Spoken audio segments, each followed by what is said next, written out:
Значи това клипче е за всички хора, които, нали, така, за всички, които си мислят за мен. Значи искам да ви кажа, хорца, което си искате, мислете, въобще прескураме, персонал работа, въобще нема ебе за нито един от вас. От днес нататъче и не от днес отдавна си гледам вече само моята схема, разбираш ли?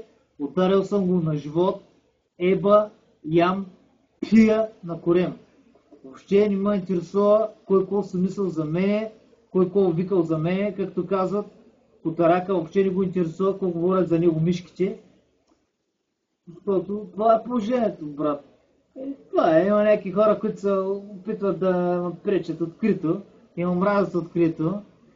Нали, искам да ви кажа, че на тези хора, които омразят открито, така интригантите, които създават интриги, и така, оня ден се минавам и баси викат големия корем сега. Бро, разбери го, човек. С тебе, приятели, в този живот никога няма да бъдем. По-добре да се самоубия, обаче с тебе, приятел, в този живот няма да бъдем. Разбери го, мой човек.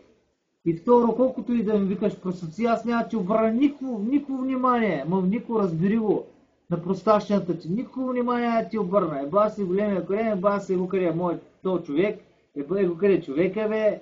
Такива този сорт. Въобще ти за мен си нищо, човек. Въздух по талягане. Все едно не съществуваш, човек. Приказваш ми се едно, аз изобщо не ти обръщам никакво внимание, все едно те чувам, не съществуваш. Въздух по талягане за мен.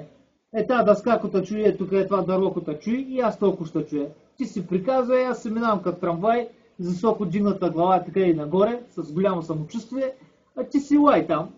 Ти си въздух по талягане за мен. Нищо.